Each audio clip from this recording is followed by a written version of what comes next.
En ce moment, je sens que je suis dans une grosse baisse de motivation. J'ai du mal à trouver le but dans ce que je fais. La procrastination vient beaucoup, la flemme vient beaucoup.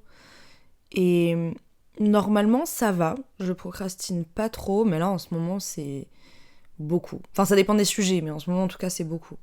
Ça vient me poser pas mal de questions sur comment se remotiver, et puis en quoi réside réellement la motivation. Comment ne pas tomber aussi dans ce truc un peu malsain, dans ce développement personnel un peu malsain de tout le temps trop en faire et en fait, à la fin, être épuisé. Comment se motiver dans des périodes comme ça et sur quoi joue la motivation ou la discipline par rapport à être motivé. Et tout ça, c'est plein de questions que je me pose.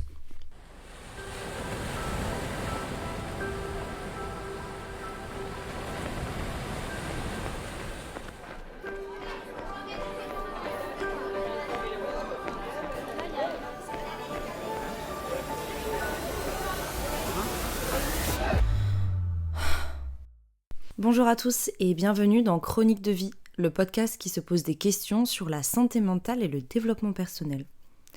J'espère que toi qui m'écoutes, ça va aujourd'hui.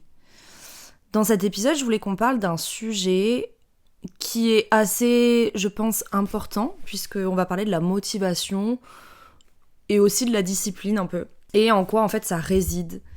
Je pense que j'en ai assez dit dans l'intro, donc je vais pas non plus m'étendre, parce qu'on va en parler dans le développement, mais c'est vrai que quand t'es dans une période où t'es en baisse de motivation, c'est compliqué. On va pas se mentir. Et la flemme, la procrastination vient énormément, le fait de tout remettre au lendemain, le fait de se dire oh là j'ai la flemme de faire ça, et puis tu scrolles, et puis tu fais pas en fait ce pourquoi t'es censé être motivé de base. Les pensées parasites, elles viennent beaucoup. Et c'est vrai que je voulais un peu déchiffrer tout ça, un peu se déculpabiliser aussi, ensemble, et qu'on se remotive ensemble, au final. Là, en plus, on va rentrer dans une période où il fait froid, la période de l'hiver, et c'est beaucoup plus déprimant, beaucoup plus difficile de se motiver. On a moins envie de faire les choses, et je pense que du coup, c'est le bon moment de sentir cet épisode. Déjà, moi, ça va me remotiver, ça va me remettre un petit coup de fouet, et je pense que ça peut remotiver un peu tout le monde. Donc c'est parti.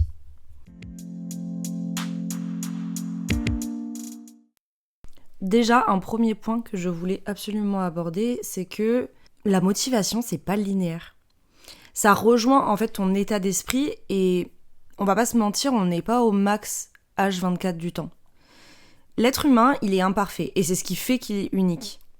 Si on imagine un curseur d'énergie et de motivation, il y a des jours où ça va être plein, des jours où ça va être vide.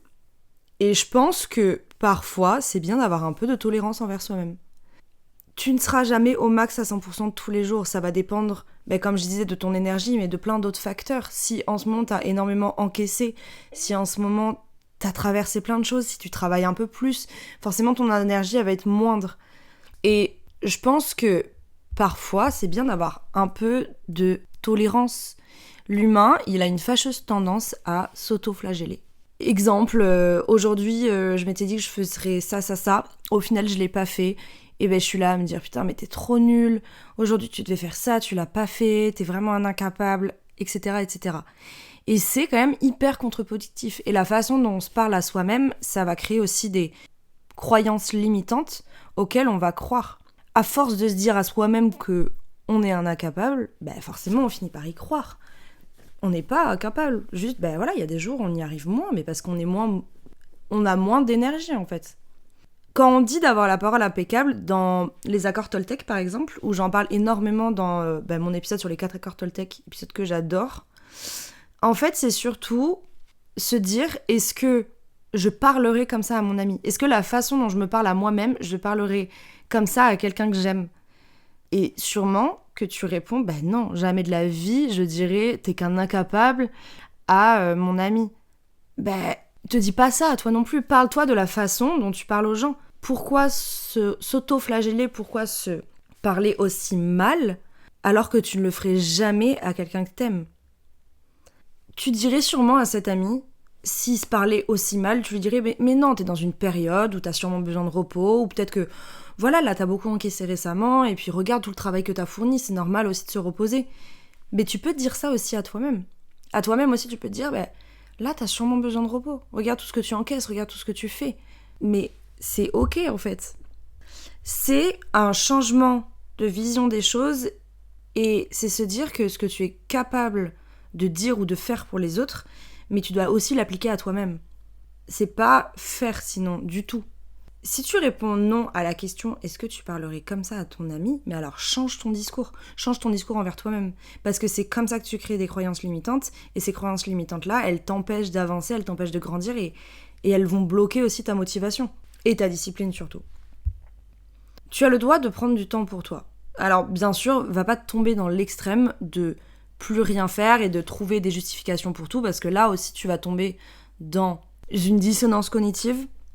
J'en parle un peu dans l'épisode sur l'anxiété, et je me tâte limite à faire un épisode exprès pour ça, parce que je trouve ça hyper intéressant, mais les dissonances cognitives, c'est quand ton discours ne respecte pas tes valeurs. C'est ce qui te rend le plus anxieux et le plus malheureux, c'est quand tes actions vont pas suivre tes valeurs. Bien sûr, t'as le droit de pas être au max tous les jours, bien sûr, t'as le droit de te reposer. Par contre, ça veut pas dire que ça doit stopper tout ce pourquoi tu charbonnes depuis des semaines. Juste, tu vas abaisser ton curseur d'objectifs pour la journée. Et c'est ça être discipliné, c'est en faire un petit peu chaque jour, mais le faire quand même. Mais on n'est pas obligé d'en faire énormément non plus. D'ailleurs, personne n'est au max tous les jours. Juste, ils le montrent pas. Tout ce que tu vois sur les réseaux, comment tu vois que les grands sportifs, ils sont tout le temps à la salle, et tu te dis, ouais, mais comment ils ont la motivation et tout. En fait, ils l'ont pas, ils ont juste de la discipline. Par contre, ils sont pas en train de te montrer leur séance. Enfin, ça se trouve, ils ont fait 10 minutes de séance. Mais au moins, ils ont fait quand même 10 minutes. Ce qui est mieux que rien. Mais à côté, par contre, le lendemain, ils seront au max du max. Là, ils vont faire 1h30 de séance. Et c'est ça, en fait. Mais c'est quand même se dire, j'y vais. Exemple, aujourd'hui, j'avais vachement la flemme. Comme j'ai dit un peu en intro, je suis dans une période un peu où je suis pas trop motivée. Et en ce moment, je suis un peu dans un tunnel surf, où je veux vraiment m'améliorer, et je vois en fait le bienfait que ça me fait. L'activité physique, ça fait tellement du bien au moral.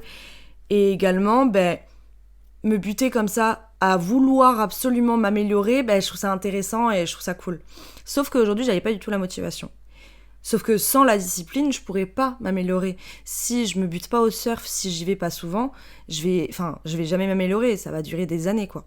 Et c'est vrai que j'avais zéro envie d'y aller. Et en fait, je me suis mis un petit coup de pied au cul, en mode, c'est quoi, t'y vas. Quitte à rester 15 minutes dans l'eau, en fait, t'y seras quand même allé. T'auras pas fait la séance de l'année, mais c'est pas grave, parce que ça aura été mieux que si t'étais resté dans ton canapé, tu te serais senti coupable, c'est sûr. Et c'est ce que j'ai fait. Et au final, je me suis retrouvée dans l'eau. Bien évidemment, je peux y tout rester 15 minutes parce que c'était trop cool. Et les vagues étaient géniales. Et les gens à l'eau étaient super sympas.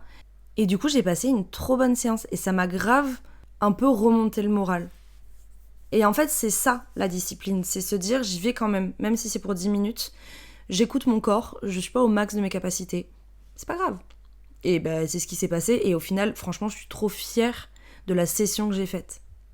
Donc en fait, c'est ça le conseil que je peux te donner, c'est de fixer tes objectifs par rapport à ton humeur du jour. Si tu sens que t'es un peu raplapla, fixe-toi des objectifs simples. Comme ça, tu seras quand même fier de toi et t'auras respecté ce truc de la discipline.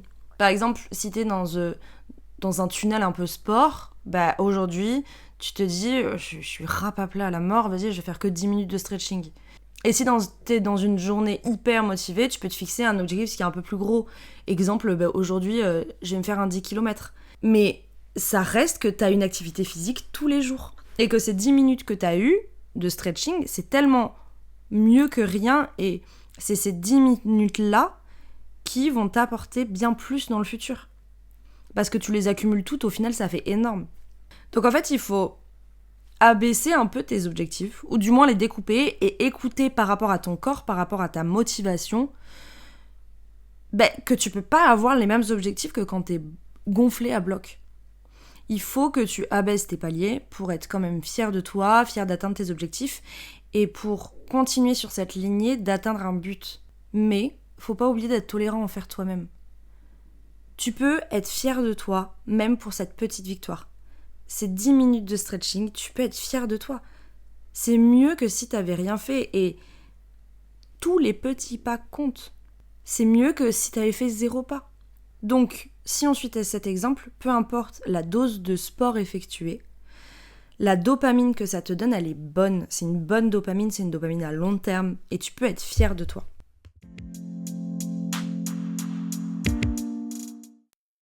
Pour rebondir sur cette histoire de dopamine, en fait, l'erreur que fait l'être humain, c'est de chercher de la dopamine tout le temps par des moyens superflus, par des moyens rapides, par des moyens faciles en fait. Et du coup, c'est ça qu'on fait quand on scrolle sur les réseaux, quand on va passer notre temps à regarder une série, quand on va passer son temps à regarder des vidéos sur YouTube. On développe une dopamine, oui, mais c'est une dopamine instantanée et qui monte en flèche d'un coup. Et le problème, c'est que aujourd'hui, on va plus développer cette dopamine à long terme. Celle qui va prendre du temps à augmenter, mais aussi qui va prendre du temps à redescendre. C'est celle que t'as par le sport, que t'as par les arts créatifs, que t'as par la nature, la rando, l'eau. C'est dans ces activités qui durent plus dans le temps, qui sont plus difficiles, mais du coup, la dopamine, elle dure plus dans le temps et elle va être présente pour plus longtemps. Plutôt que la dopamine instantanée qu'on a quand on scrolle par exemple. C'est une dopamine qui monte d'un seul coup, mais qui va aussi redescendre d'un seul coup. Et c'est celle-là qui rend addict, parce qu'elle est tellement simple à avoir, elle est tellement accessible rapidement que pourquoi se faire chier à aller se faire 3 heures de rando et aller chercher de la dopamine qui, entre grands guillemets, est difficile. C'est comme la drogue, c'est une addiction dans tous les cas. Et dans tous les cas, les réseaux sont une addiction. Parce que cette dopamine que t'as de façon facile, rapide, elle rend addict. Mais elle n'est pas du tout saine et elle a aucun impact à long terme. Et clairement, c'est ce que je vous disais en intro, c'est que en ce moment, je suis dans une baisse de motivation. Et je me surprends à avoir des temps d'écran qui sont tellement plus élevés que d'habitude. Je sais pas, d'habitude, je pense que je suis à genre 2-3 heures par jour, grand max. En ce moment, je suis à 6 heures de temps d'écran. 6 heures de temps d'écran par jour, c'est énorme quand on y pense. 6 heures dans une journée, c'est énorme. Et déjà, je trouve que 3 heures, c'est beaucoup, mais alors 6 heures, c'est hallucinant, quoi. C'est vrai que quand je suis dans des périodes anxieuses, quand je suis dans des périodes où j'ai du mal à me concentrer, mais en fait, je me rends compte que j'ai tout le temps quelque chose en fond, j'ai toujours une série qui tourne, je suis beaucoup plus à scroller, beaucoup plus sur les écrans, parce que je cherche tellement la dopamine que je vais aller la chercher par des moyens faciles, rapides. Mais en fait, c'est le serpent qui se mord la queue, parce que la redescente, elle est dure. La redescente, elle est dure parce que ce n'est absolument pas une dopamine qui dure. Et ça évite aussi de se poser les bonnes questions, c'est une fuite. C'est un moyen d'occuper l'esprit.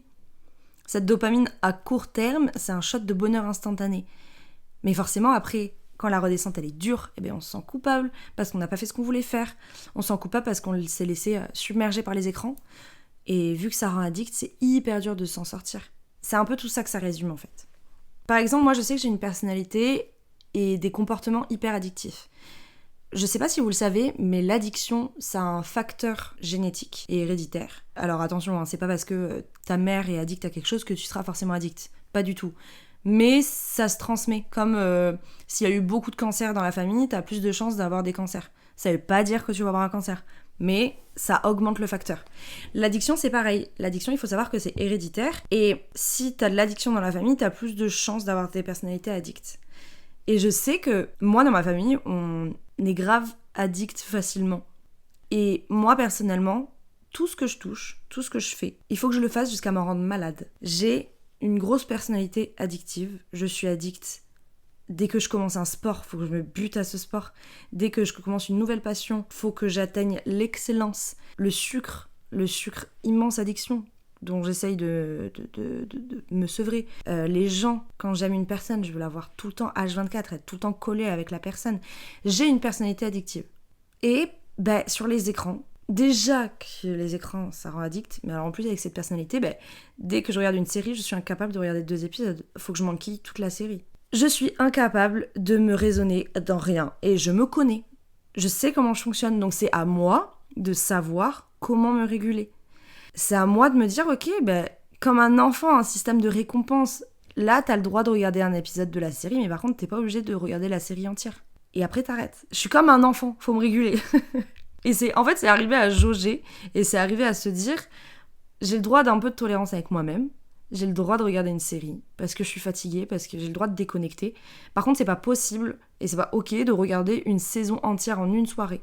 Bien sûr, je suis pas en train de dire que si tu le fais, c'est pas ok. C'est ok, mais moi, quand je dis ça, je parle de moi. C'est que si je me limite pas, je ferai ça tous les soirs, en fait. T'as le droit de regarder un épisode, par contre, tu bosses un petit peu à côté. Et ça, c'est le système de récompense dont je parlais comme les enfants. C'est comme avec les animaux. C'est ce fait que je te récompense. T'as bossé, ok, vas-y, regarde ton épisode. C'est là où moi, je fais preuve de tolérance là-dedans. Vu que je suis hyper dure avec moi-même, que j'ai du mal à me lâcher un peu la grippe, ben, je fonctionne comme ça. Et si c'est ce qui fonctionne pour toi aussi, ben, c'est très bien.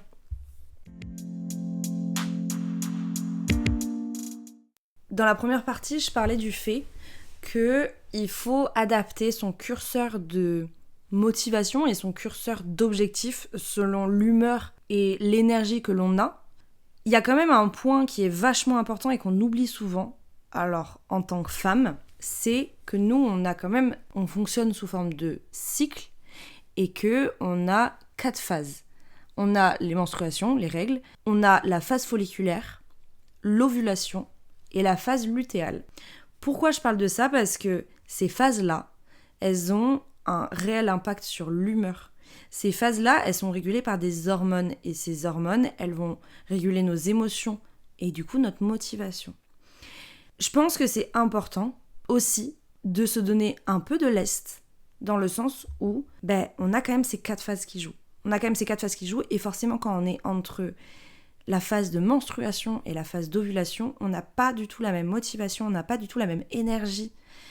Parce qu'on est sur des yo-yo d'hormones tous les mois. Et donc forcément, ça a un impact sur qui on est. Moi, par exemple, je suis une hypersensible. Je sais pas si ça vous intéresse que je fasse un épisode là-dessus. Ça veut pas dire que je pleure tout le temps. Alors oui, ça joue, je pleure beaucoup, mais c'est pas que ça. Je suis ultra sensible aux odeurs. Par exemple, j'aime pas le parfum. Je suis ultra sensible au son, au toucher. Des amplis mal réglés dans une soirée, ça peut me gâcher, mais alors toute la soirée, vraiment. Et bien moi, perso, les phases du cycle, et donc les différentes phases d'hormones, ça a un réel impact sur moi. Je le sens. Et j'ai mis des années avant de me rendre compte de ça. Parce que je ne comprenais pas ces changements d'énergie que j'avais, et ces changements d'humeur, et en fait, vraiment, le cycle a un réel impact sur moi. Je vais vous décrire un peu ce cycle-là. Donc la première phase, c'est les règles ou la menstruation.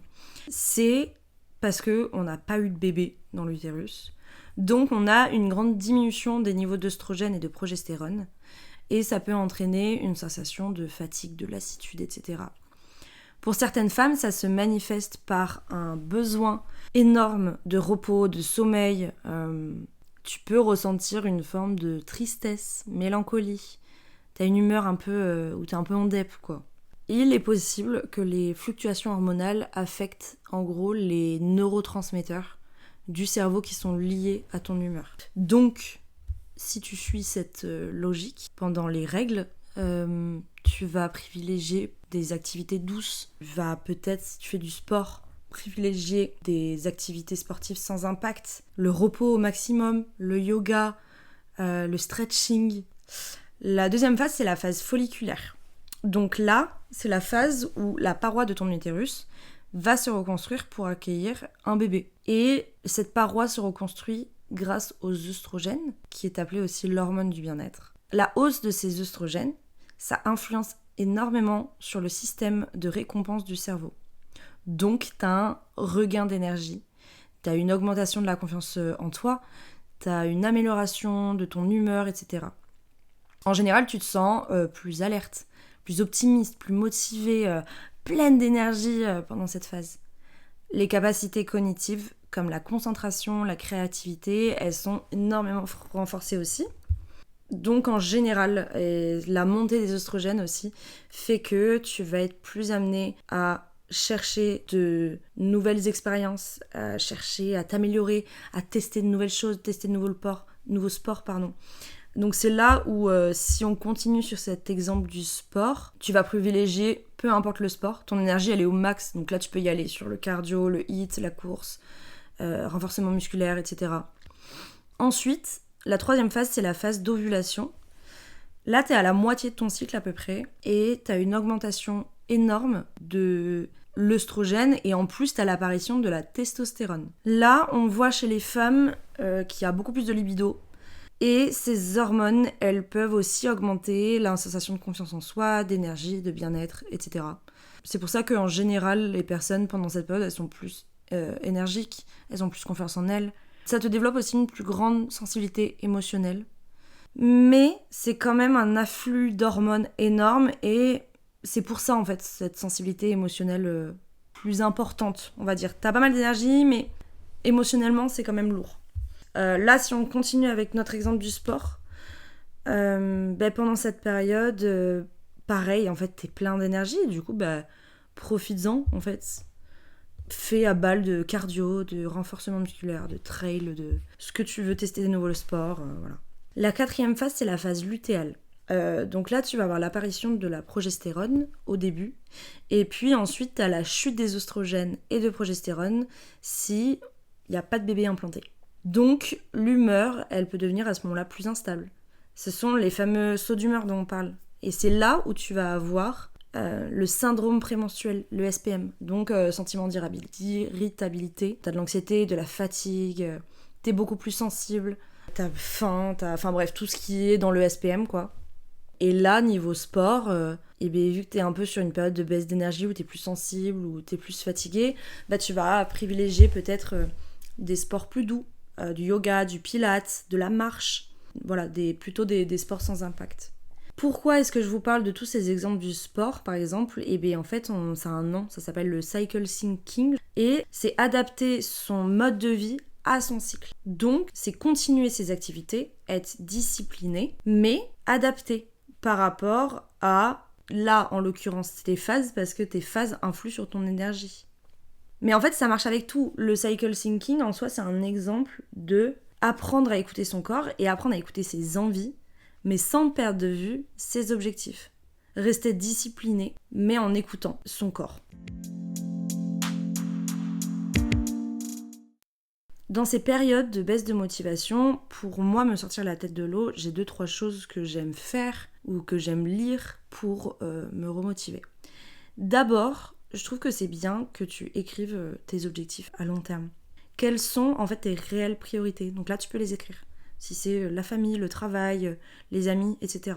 Ensuite, tu peux écrire qui veux-tu être dans 5 ans ? Genre, décris-toi dans 5 ans exactement où tu veux être, qu'est-ce que tu veux être, quel est ton taf que tu voudrais, quel est ton corps que tu voudrais, quel est dans ton sport, la discipline que tu as, où tu veux en être. Et comment est-ce que tu peux arriver à ça ?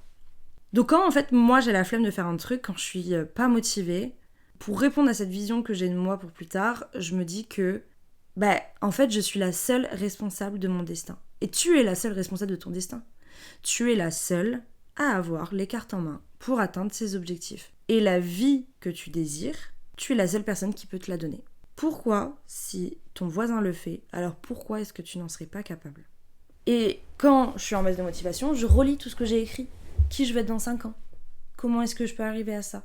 Et je me rappelle de ça. Je me rappelle que, en fait, il n'y a que moi qui peux arriver à ça. Donc je dois me donner les moyens pour. Comme j'en ai parlé dans plusieurs parties, cette baisse de motivation que j'ai en ce moment, par rapport au podcast notamment, j'arrive pas à savoir si ça plaît. J'arrive pas à savoir si ça a vraiment de l'intérêt ce que je fais, parce que j'ai vraiment très peu de retours.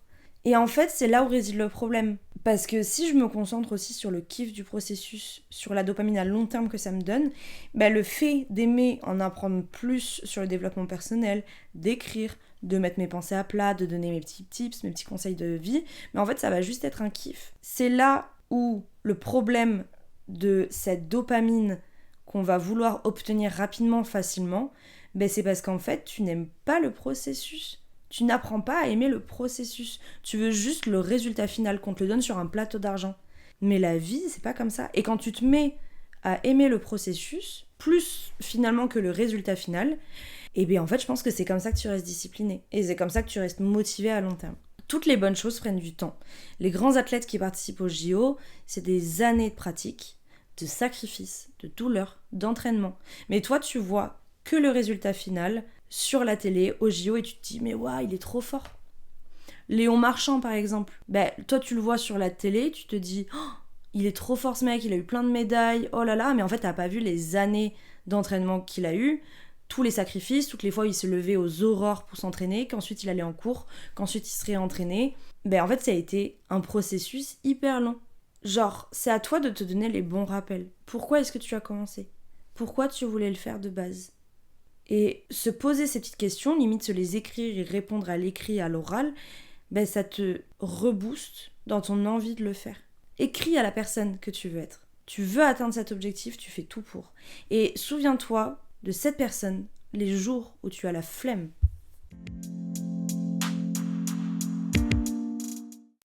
J'espère que cet épisode t'a plu. J'ai adoré le faire. Ça m'a un peu remotivée moi aussi, donc c'est cool. On y participe tous ensemble, en fait. Tu me diras ce que t'en as pensé sur les réseaux, TikTok et Insta Chronique de vie. Ça m'intéresse d'avoir ton retour et de savoir un peu ce que t'en penses. Et même si t'as des tips, des conseils ou des choses que tu dis à toi-même pour te motiver, je serais trop chaud de savoir. Je trouve ça hyper intéressant. La discipline, c'est le fait de continuer à suivre ton objectif, peu importe. Et discipliner, c'est pas faire 3 heures de ton sport par jour. C'est adapter aussi. C'est être là aujourd'hui, je suis fatiguée, je vais faire que 10 minutes. Mais je l'ai fait quand même. Demain, je vais être plein d'énergie, je vais en faire 3 heures. C'est ça la discipline. Et c'est là où le processus est intéressant. Parce que cette dopamine qu'on te donne à long terme, c'est celle qui va te durer des jours. C'est celle qui va te rebooster et c'est celle qui participe à ta confiance en toi. Parce que t'es fier de toi quand, même dans les jours où t'es fatigué, t'arrives à faire ces petites 10 minutes. Et montre-toi un peu de tolérance. Sois tolérant envers toi-même. Ces 10 minutes-là, tu peux être trop fier de toi. Parce que tout le monde serait pas capable de les faire. N'hésite pas à venir me suivre sur cet épisode du podcast. N'hésite pas d'ailleurs à noter le podcast. Ça m'intéresserait d'avoir des notes. J'en ai pas pour l'instant. Et c'est vrai que ça me ferait trop plaisir de voir un peu ce que vous en pensez, d'avoir des retours, etc. N'hésite pas à venir me suivre sur les réseaux. Chronique de vie, simple, facile. J'allais pas chercher midi à 14h. J'espère que cet épisode t'a plu. On se retrouve dans 2 semaines pour le prochain. Je te souhaite une belle journée et ciao!